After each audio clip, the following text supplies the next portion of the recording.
Hello बच्चों, एक बार फिर से मैं अंकित शर्मा आपके अपने YouTube channel edu with hope पे बहुत बहुत स्वागत करता हूं। और जैसा कि हम लोग पिछले वीडियो में एक्टिविटी 1 और एक्टिविटी 2 को कंप्लीट कर चुके थे, साथ ही उतने दूर के बीच में जो भी कॉन्सेप्ट्स हमारे लिए यूज हुए थे उसको भी हम लोग कवर अप कर चुके थे।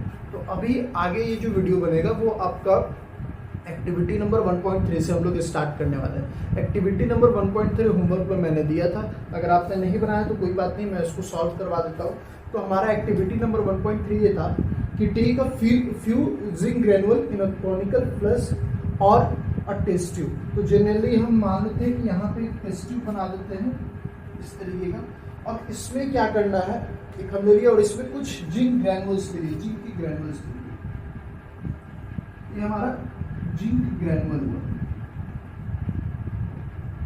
देखिए एक्टिविटीज हर एग्जाम में पूछी जाती है, इसी के कारण मैं साथ में आपको एक्टिविटी करवाता चल रहा हूँ। तो क्वेश्चन था हमारा take a few zinc granule in a conical flask और अ टेस्ट ट्यूब। तो हमने एक टेस्ट ट्यूब लिया, इसमें हमने जिंक ग्रेनुअल्स ले लिया, ठीक है। अब बोल रहा है सेकंड स्टेप जो है वो बोल रहा है ऐड डाइल्यूट हाइड्रोक्लोरिक एसिड और सल्फ्यूरिक एसिड टू दिस, ठीक है। अब देखिए जनरली इसमें क्या मिलाने के लिए बोला जा रहा है, तो या तो आप मिला सकते हैं इसमें डाइल्यूट HCl। क्या मिला सकते हैं? Dilute HCl। डाइल्यूट का मतलब होता है कि इसमें एसिड की मात्रा कम होगी, वाटर की मात्रा ज़्यादा होगी। और कॉन्सेंट्रेटेड होता है, इसका मतलब कॉन्सेंट्रेटेड में एसिड की मात्रा ज़्यादा होगी और डाइल्यूट कम होगी, सॉरी वाटर की मात्रा कम होगी। तो आपको ध्यान रखना है रिएक्शंस में जब तक हम लोग ज़्यादातर डाइल्यूट का ही फॉर्म इस्तेमाल करते हैं, ठीक है।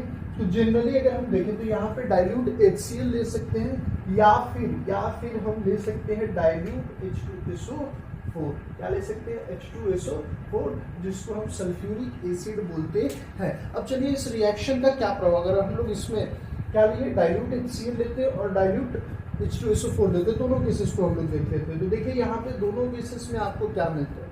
तो सपोज करिए कि यहाँ पे हम लोग, ये रहा हमारा जिंक ग्रेनुअल्स, और ये जिंक ग्रेनुअल्स क्या हुआ, डाइल्यूट HCl के साथ रिएक्ट कर गया। किसके साथ? डाइल्यूट HCl के साथ। ये हमारा सॉलिड फॉर्म में होगा, ये हमारा डाइल्यूट फॉर्म में है। अब ध्यान देने की बात ये है कि जब रिएक्शंस होंगे तो रिएक्शंस के दौरान हमें क्या मिलेगा, तो देखिए यहाँ पे मिलेगा ZnCl2। दैट मीन्स यहाँ पे रिएक्ट करने के बाद एक हमको मेटल सॉल्ट मिलेगा। क्या मिलेगा?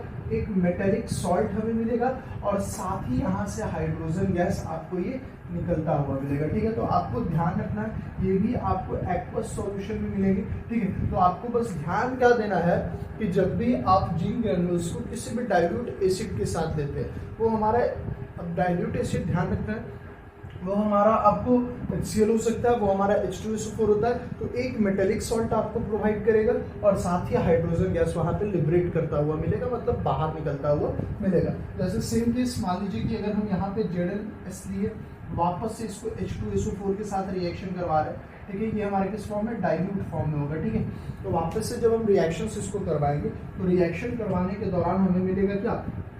ZnSO4, और साथ में क्या मिलेगा? H2 गैस रिलीज करता हुआ, ठीक है। ये भी हमको डाइल्यूट फॉर्म में, ये ग्रेन्यूल्स के फॉर्म में, ये आपको डाइल्यूट फॉर्म में होगा, एक्वस सॉल्यूशन के फॉर्म में आपको ये मिलेगा। तो ये भी हमारा एक मेटेलिक सॉल्ट मिलेगा, ये भी हमारा क्या? Metallic salt. तो आपको ये ध्यान रखना है, ये भी एक मेटेलिक सॉल्ट है, ये भी एक हमारा मेटेलिक सॉल्ट है। तो ये आपका एक्टिविटी नंबर 1.4 था। अब देखिए, अब इस चीज में आपने क्या क्या ऑब्जर्व किया, तो ऑब्जर्व करने की बात है। अगर इस टाइप के एक्टिविटीज को हमने किया तो उसमें ऑब्जर्व हमने क्या किया, तो पहला ऑब्जर्वेशन अगर हम कह सकते हैं कि स्टेट में चेंजेस हो सकते हैं। जैसे सॉलिड था, उधर एक्वस बन रहा है, इधर सॉलिड है, उधर एक्वस बन रहा है।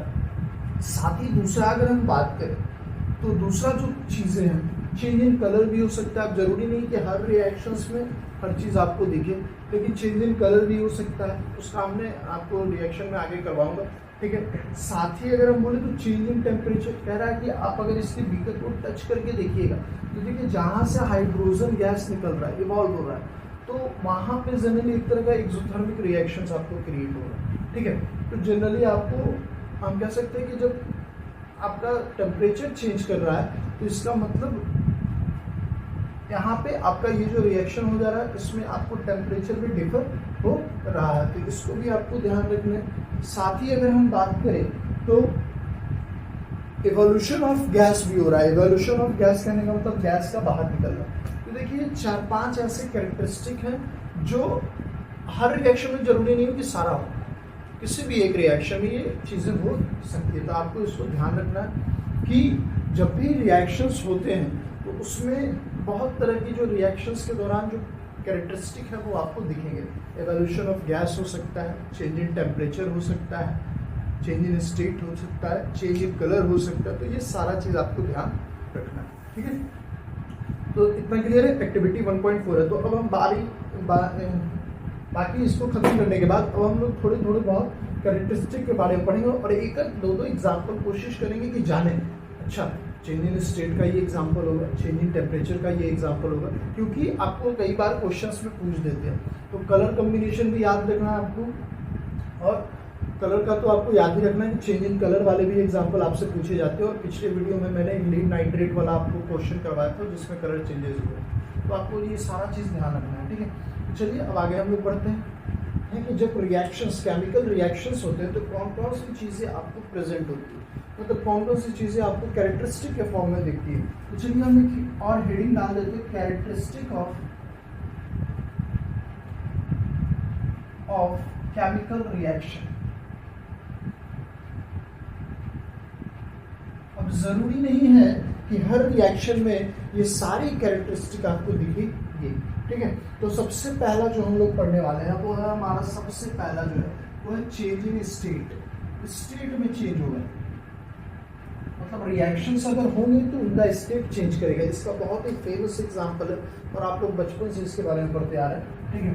तो ये रहा नाइट्रोजन गैस और ये हमारा हुआ ऑक्सीजन गैस, है ना। ये हमारा हाइड्रोजन गैस है, ये हमारा ऑक्सीजन गैस है। दोनों आपस में रिएक्ट करेंगे, ठीक है। और रिएक्ट करके ये क्या बना देंगे, वाटर बना देंगे, जो कि लिक्विड होता है, ठीक है। जो कि क्या होता है, हमारा लिक्विड होता है, ठीक है। अब देखिए ऐसा नहीं है कि हाइड्रोजन यहाँ है ऑक्सीजन यहाँ है, दोनों आपस में रिएक्ट किए और वाटर बन गया, नहीं। एक सर्टेन कंडीशन होती है, ठीक है, उसके आधार पे ये वाटर का फॉर्मेशन करवा पाते हैं। आपको बस ध्यान रखना है कि यहाँ पे जो स्टेट है वो भी गैसेस है, यहाँ पे भी जो स्टेट है वो भी गैसेस है, और यहाँ जो हमें मिल रहा है वो लिक्विड है। तो ये चेंज इन स्टेट का एग्जाम्पल हो। ऐसे बहुत सारे आपको रिएक्शंस मिलेगी, ठीक है। तो आपको बस ये ध्यान रखना है। अब देखिए, जैसे देखिए सेकेंड हम लोग का जो होगा वो होगा change in colour. Change in colour first हमने कर लिया चेंज इन स्टेट, सेकेंड हमारा change in colour. Change in colour का भी एक बेस्ट एग्जांपल मैंने पहले से करवा रखा है। तो ये हमारा हो गया लीड नाइट्रेट PbNO3 का होल 2, ठीक है। PbNO3 का हमने लिया होल 2, ठीक है। अब ध्यान देने की बात यह है कि ये भी हमारा किस फॉर्म में होगा, एक्वस फॉर्म में होगा। किस फॉर्म में होगा, एक्वस फॉर्म। और इसको हमने करवा दिया पोटासियम आयोडाइड के साथ, ये भी हमारा एक्वस फॉर्म, ठीक है। ध्यान देना है, अगर आप रिएक्शंस लिख रहे हैं तो उनके अगर स्टेट आपको जहाँ तक पता है उनके स्टेट्स को आप लिखिए, और जनरली रिएक्शन जब भी होंगे तो एक्वस फॉर्म में होते हैं, ठीक है। तो ये आपको ध्यान रखना है, ठीक है। अब वो बात अलग है कि बाद में हमें मिलेगा क्या, ठीक है। जरूरी नहीं है कि अब अगला जो प्रोडक्ट मिलेगा वो एक्वस फॉर्म में ही मिलेगा, ये संभव नहीं है, ठीक है। तो ये आपको ध्यान रखना है, हो भी सकते हैं नहीं भी हो सकते। तो आप देखिए यहाँ PbNO3 का होल 2, ये भी किस फॉर्म में, एक्वस फॉर्म में है, और साथ में हमने लिया पोटासियम आयोडाइड, ये भी हमारा एक्वस फॉर्म में। खास बात ये है कि ये दोनों जो रिएक्टेंट है ये कलरलेस होते हैं। कैसे होते हैं, कलरलेस होते हैं, मतलब इनका कोई कलर, ऐसे माइक आप कह सकते हैं जैसा आपका नेचुरली होगा, तो ये जनरली कलरलेस होते हैं। अब ध्यान रखें, जैसे पानी का कलर आपसे पूछा जाएगा तो कैसे बोलेगा व्हाइट, जबकि उस पानी का कोई कलर होता ही नहीं। तो उसी तरीके से आप इसको भी मानिए। अब यहाँ पे रिएक्शंस होंगे, रिएक्शंस होने के बाद एक तरह का ये डबल डिस्प्लेसमेंट रिएक्शन है।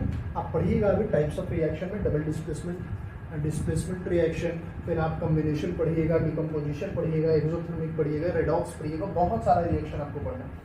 तो फिलहाल आप यहाँ पे ध्यान देंगे कि यहाँ पे जो आपका रिएक्शन बनेगा वो बनेगा PbI2 और साथ में बनेगा KNO3।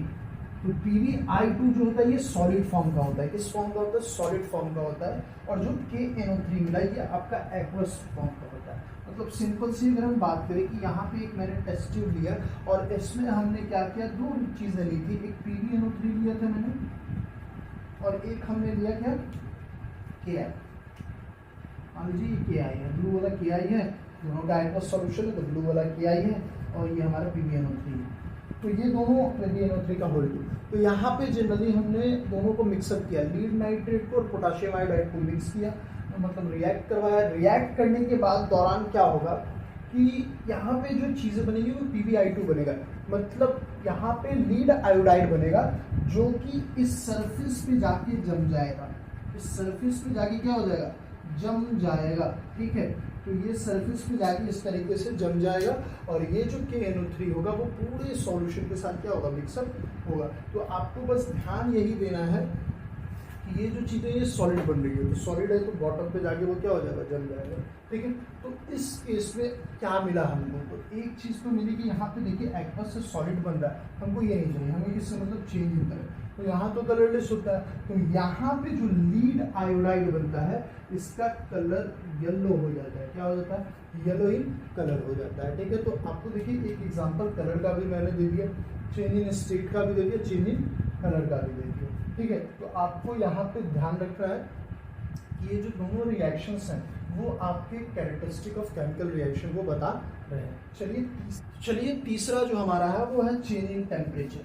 कोशिश करेंगे ज़्यादा से ज़्यादा चीज़ों को आपको पढ़ा देने की वीडियो में। चेंज इन टेम्परेचर मतलब रिएक्शंस जब होंगे तो टेम्परेचर में चेंजेस होंगे, देखते हैं कैसे। तो आपको सिंपल सा देखिए एक छोटा सा एग्जांपल बताता हूँ, ये है चूना CaO, ये सॉलिड फॉर्म है, क्या ये चूना है। तो जब चूना है और इसका जब सॉल्यूशन आप किसके साथ लेते हैं, मान लीजिए इसको रिएक्शन करवाते हैं वाटर के साथ, ठीक है। तो जनरली चूने का और वाटर को आप मिक्सअप करते हैं। मान लीजिए कि ये हमारा एक घर में जब पेंट होता है तो एक बाल्टी होती है, एक बाल्टी में चूना को डाला जाता है, ठीक है। इस तरह से चूना को डाल देंगे, मान लीजिए ये वाटर है और इसमें चूना को हमने डाल दिया। तो जब चूने को हम लोग इसमें डालते हैं तो जनरली पहले जो बीकर होता है वो एकदम ठंडा होता है, बाद में ये जो बाल्टी है या प्लास्टिक की बाल्टी और स्टील बाल्टी, तो आप देखिएगा बाद में ये धीरे धीरे जो होता है ये बाल्टी हीट होने लगती है, क्या होने लगती है, हीट। या इसका एक और एग्जांपल देते हैं, जब आपको पैर वैर फ्रैक्चर होते हैं या हाथ किसी के फ्रैक्चर होते हैं तो आप उससे पूछिएगा जब प्लास्टर उस पर लगाया जाता है तो एक तरह की अमाउंट की हीट उसमें से रिलीज होनी शुरू होती है और लगता है कि पैर जो है वो गर्म गर्म हवा दे रहा है। तो वो जनरली होता क्या है, वो जो POP होती है उसमें से जनरली हीट इवॉल्व होना शुरू हो जाती है।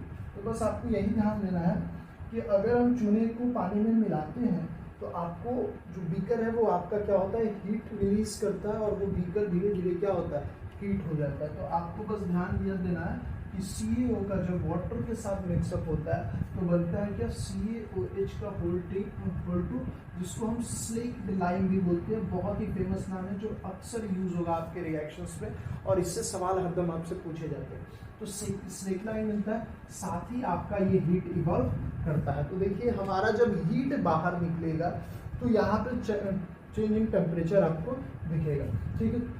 तो एट स्टार्टिंग रिएक्टेंट साइड में अगर चले, मतलब स्टार्टिंग में चले तो ये बीकर एकदम ठंडा था, ये बाल्टी बहुत ठंडी थी, लेकिन जब रिएक्शंस हो गए उसके बाद में बीकर थोड़ा हीट हो गया, तो ये दोनों अंतर हो जाते हैं। तो हमने 3 तरह के अभी तक चेंजेस पढ़े। सबसे पहले चेंज इन स्टेट जिसमें वाटर का एग्जाम्पल लिया, फिर हमने पढ़ा चेंज इन कलर जो PB लीड नाइट्रेट और पोटेशियम आयोडाइड का था, और तीसरा हमारा हुआ चेंज इन टेम्परेचर जिसमें हमने ये एग्जाम्पल दिया, ठीक है। तो 3 तरह के चेंजेस आपको हो गए। तो मेनली जो आपके चेंजेस थे वो मैंने करा दिए, change in colour, change in state, change in temperature. हाँ, चौथा आप देखिए कभी कभी भूल जाते हैं कि क्या मिक्स करवाना है। तो चौथा जो हमारा है, देखिए चौथा जो है वो है evolution of gas.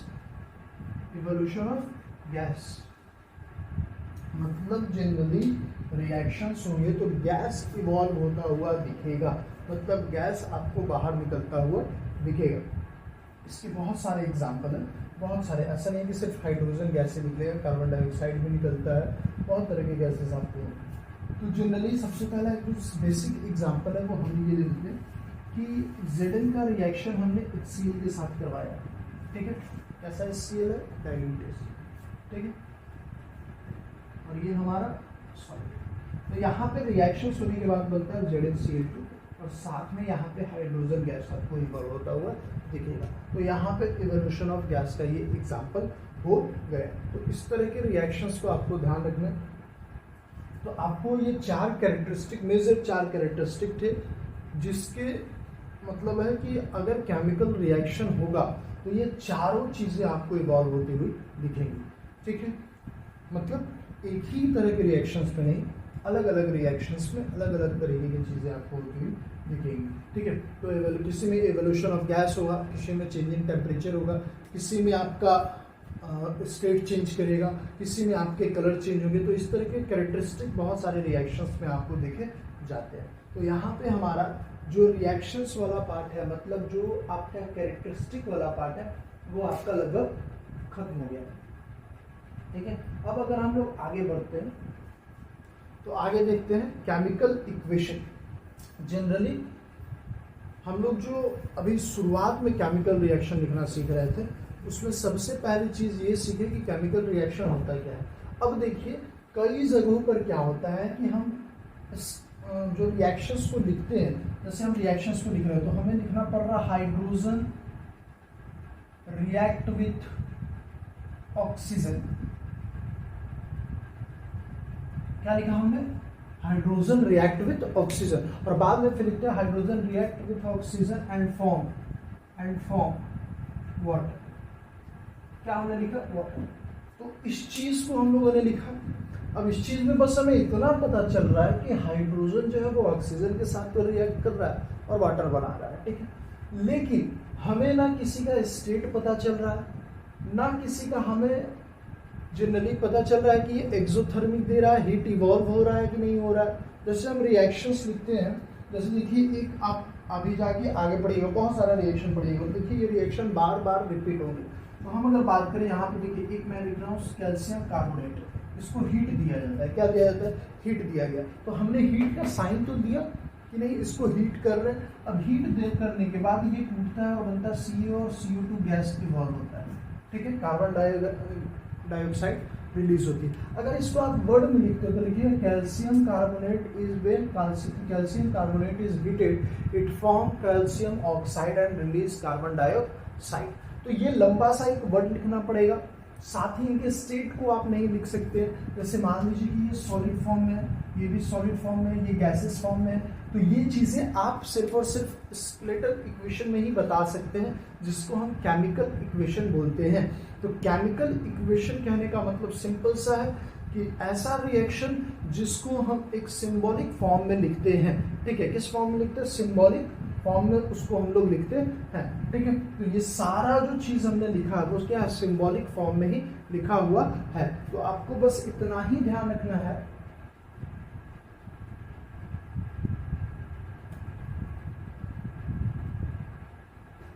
Just 1 minute.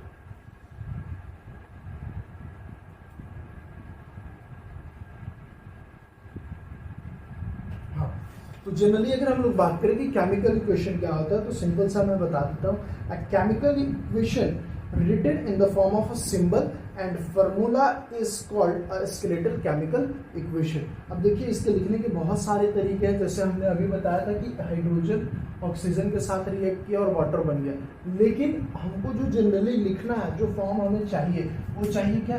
H2 plus O2 और डायरेक्ट H2O हमने लिख दिया। यहाँ पे ये लिक्विड, ये गैसेस और ये हमारा गैसेस। तो जनरली देखिए अगर हम लोग वर्ड में लिख रहे थे तो हमें कोई भी जानकारी नहीं मिल पा रही थी, लेकिन उसको जैसे ही हमने स्केलेटल केमिकल इक्वेशन के फॉर्म में लिखा तो वहाँ पे हमें उसके स्टेट पता चले, कहाँ पे हीट रिलीज होगा, कहाँ पे हीट देनी पड़ेगी, ये सारा चीज़ आपको यहाँ पे दिखा, है ना। तो आपको बस यही ध्यान रखना है कि स्केलेटल इक्वेशन क्या होता है। अब देखिए जब इस इक्वेशन को हम लोग लिखते हैं तो क्लास 9 में एक छोटा सा टर्म पढ़े। वो टर्म क्या था मैं याद दिला देता हूँ। हमने पढ़ा था law of conservation of mass. क्या पढ़ा था हमने? Law of conservation of mass. तो law of conservation of mass क्या होता है? तो कहता है कि जितनी भी मासेस किसी भी एलिमेंट की रिएक्शन में पार्टिसिपेट करेगी उतना ही प्रोडक्ट साइड भी होना चाहिए। ये हमने 9th क्लास में ही पढ़ा था। जैसे मान लीजिए कि यहाँ पे जिंक का एक एटम यूज हुआ है तो प्रोडक्ट साइड भी एक ही एटम होगा, ठीक है।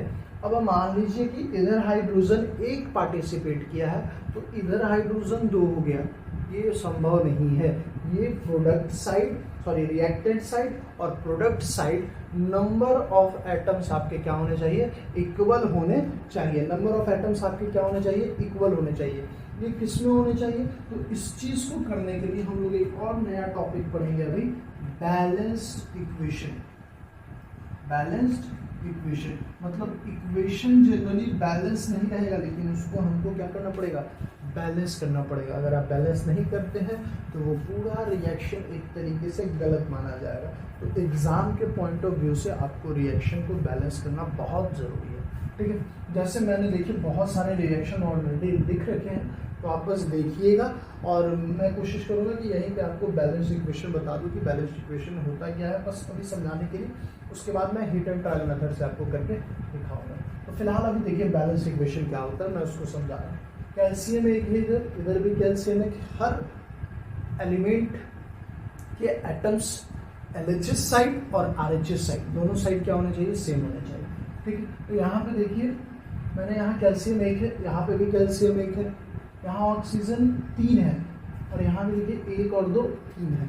तो यहाँ पे आप क्या देख रहे हैं कि ये जो रिएक्शंस है ऊपर वाला ये ऑलरेडी बैलेंस है, मतलब जितने एटम इधर पार्टिसिपेट किए उतना ही एटम उधर भी पार्टिसिपेट किए हुए। जैसे कार्बन की संख्या इधर एक है, इधर भी एक है, तो ये रिएक्शन पूरी तरीके से बैलेंस है। इसमें हमको बैलेंसिंग वापस से ऐसा नहीं कि 2 इधर भी लगा दो 2 उधर भी लगा दे, ऐसा नहीं करना। जो ऑलरेडी बैलेंस होते हैं तो उनको छोड़ देते हैं, ठीक है। अब ये वाला रिएक्शन हम लोग देखते हैं। इस रिएक्शन में हमें ऑक्सीजन 2 है, हाइड्रोजन भी 2 है, इधर भी 2 है, इधर भी 2 है और कैल्शियम एकक है। तो ये भी इक्वेशन हमारा क्या ऑलरेडी बैलेंस है, तो वापस से इसको बैलेंस करने की आवश्यकता नहीं।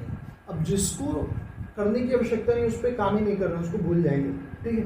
अब यहाँ पे देखिए, यहाँ Zn है, यहाँ भी Zn है। एक ये LHS साइड और ये RHS साइड, ये रिएक्टेंट साइड, ये प्रोडक्ट साइड। तो रिएक्टेंट साइड भी एक जिंक है और प्रोडक्ट साइड भी एक जिंक है। हाइड्रोजन अगर हम बात करें तो यहाँ कितना है, 1 है और यहाँ हाइड्रोजन कितना है, 2 है। यहाँ Cl कितना है, 1 है, यहाँ Cl कितना है, 2 है। तो बहुत सारे तरीके हैं। कितने लोग हीट एंड ट्रायल मेथड से, मैं अभी चर्चा करूंगा कि हीट एंड ट्रायल मेथड क्या होता है, तो उससे भी रिएक्शन को बैलेंस किया जाता है। तो कुछ नहीं, एक बॉक्स बना के हम लोग उसको सीखेंगे। तो चलिए देखते हैं कि हीट एंड ट्रायल मेथड क्या है। तो चलिए बैलेंस्ड इक्वेशन को समझते हैं। तो हमेशा एक पॉइंट आपको ध्यान रखना है कि बैलेंसिंग हमेशा अप्लाई होती है अनबैलेंस्ड इक्वेशन के लिए। अनबैलेंस कहने का मतलब, जैसे एक सिंपल सा आपको एग्जांपल देते हैं। यहाँ पे Fe की संख्या अगर देखें तो 1 है, इधर Fe की संख्या 3 है। इधर अगर ऑक्सीजन की संख्या टोटल में देखें तो 1 है और इधर कितनी है, 4 है। और इधर हाइड्रोजन की संख्या 2 है, इधर भी हाइड्रोजन की संख्या 2 है। मतलब आप कुल मिला के देखें तो कुछ एलिमेंट के नंबर ऑफ एटम्स डिफर है, रिएक्टेंट साइड और प्रोडक्ट साइड। तो बैलेंस में दोनों तरफ समान होंगे, LHS साइड भी और RHS साइड भी। बट बैलेंस के अलावा, ठीक है, बैलेंस के अलावा हम बात कर रहे हैं मतलब अनबैलेंस्ड इक्वेशन की। तो अनबैलेंस्ड इक्वेशन में क्या होगा कि यहाँ पे आपको एटम्स रिएक्टेंट साइड जो होंगे और प्रोडक्ट साइड होंगे उन दोनों को बैलेंस करना पड़ेगा, इक्वल करना पड़ेगा दोनों तरफ के एटम्स को। तो हम ये करने वाले हैं हीट एंड ट्रायल मेथड से। तो सबसे पहले इसको आप एक बॉक्स में डाल दीजिए, ठीक है। इनमें कोई आपको छेड़छाड़ नहीं करनी है किसी भी तरह की, ठीक है। आपको सिंपल इसको आप एक बॉक्स में रख दीजिए। मैंने एक बॉक्स में रख दिया ये सारी को, ठीक है। सेकेंड स्टेप आपको क्या करना है कि एक बड़ा सा बॉक्स बनाना है, एक बड़ा सा बॉक्स बनाना है आपको। मैंने भी ये बॉक्स बना लिया, ठीक है। थोड़ा सा लाइन इधर उधर हो रहा है, उसके लिए टेंशन नहीं लीजिए, हमें उतना बड़ा बॉक्स का जरूरत ही नहीं था, जानबूझ के मैंने बना लिया।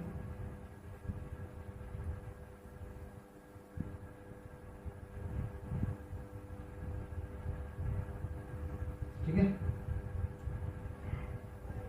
यहां पे होंगे हमारे एलिमेंट्स, यहां हमारा होगा रिएक्टेंट साइड वाला एलिमेंट्स और यहां होगा प्रोडक्ट साइड वाला। ये रहा हमारा LHS और ये रहा हमारा RHS।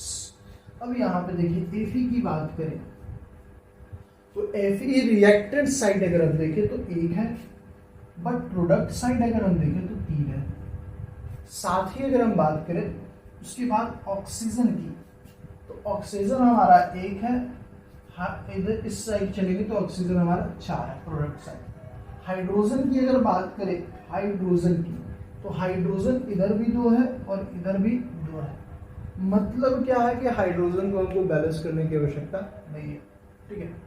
तो आपको ध्यान क्या देना है कि सबसे पहले हम बैलेंस किसको करेंगे, तो सबसे पहले हम बैलेंस उसे करेंगे जो लार्जेस्ट नंबर ऑफ एटम्स को कंटेन कर रहा है, वो चाहे रिएक्टेंट साइड हो या प्रोडक्ट साइड हो, लार्जेस्ट नंबर ऑफ एटम। तो अगर हम यहाँ पे काउंट करो तो Fe का 1 एटम, यहाँ 2 एटम हाइड्रोजन का, 1 ऑक्सीजन का, टोटल 3 होता है, यहाँ भी 2, और यहाँ देखते हैं 3 और 4 7। इसका मतलब FeO4 को सबसे पहले बैलेंस करेंगे। अब FeO4 को बैलेंस नहीं करना है, हमको अलग अलग एलिमेंट को बैलेंस करना है। तो Fe3O4 में आपको सबसे पहले किसको बैलेंस करेंगे, तो उस एलिमेंट को बैलेंस करेंगे जो ज्यादा अमाउंट में एटम को कंटेन किए हुए हैं। तो यहाँ पे ऑक्सीजन 4 एटम को कंटेन किए हुए, कितने को, 4 को। ध्यान दीजिएगा ऑक्सीजन कितने को किए हुए, 4 को। और अगर आप रिएक्टेंट साइड होते हैं तो यहाँ पे ऑक्सीजन कितना है, सिंगल, तो इसको भी 4 बनाना पड़ेगा। तो 4 अलग अलग नहीं बनेंगे, 4 अलग अलग नहीं बनेंगे। जब हमको 4 ऑक्सीजन एटम करना है तो हम इसी के बगल में, मतलब पूरे कंपाउंड के लिए यहाँ पे 4 लिखेंगे, ठीक है। बात समझ में आई।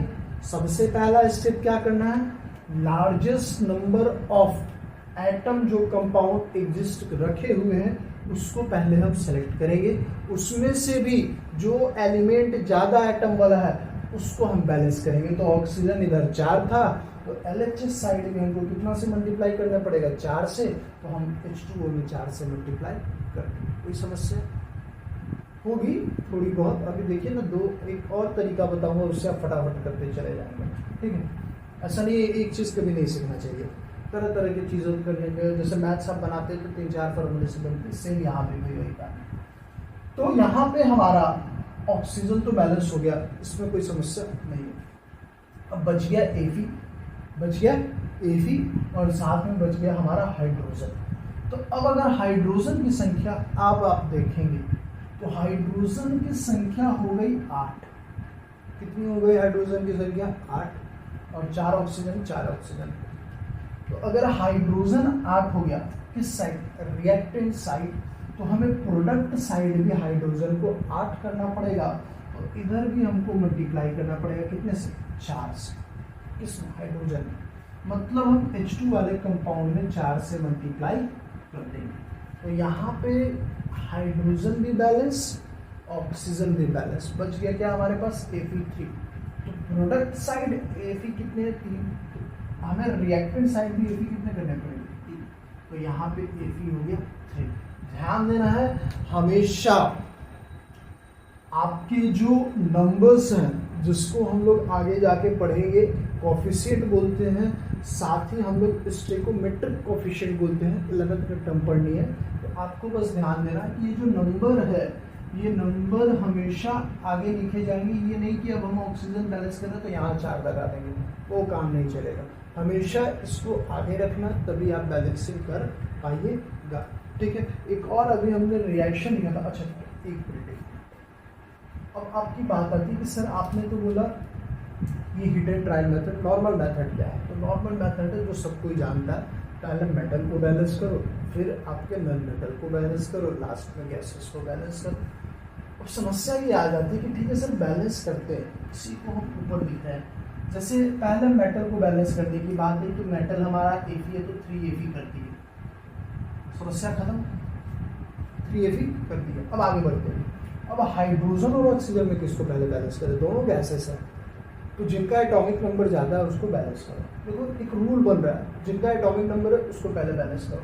तो एटॉमिक नंबर ऑक्सीजन का ज़्यादा है, 4 ऑक्सीजन है, इनके एटॉमिक नंबर 8 होते हैं, हाइड्रोजन के 1 होते हैं। तो पहले ऑक्सीजन को करेंगे। अच्छा इधर ऑक्सीजन 4 है तो यहाँ पे भी 4 कर दिए, तो वापस से 4H2 हमारा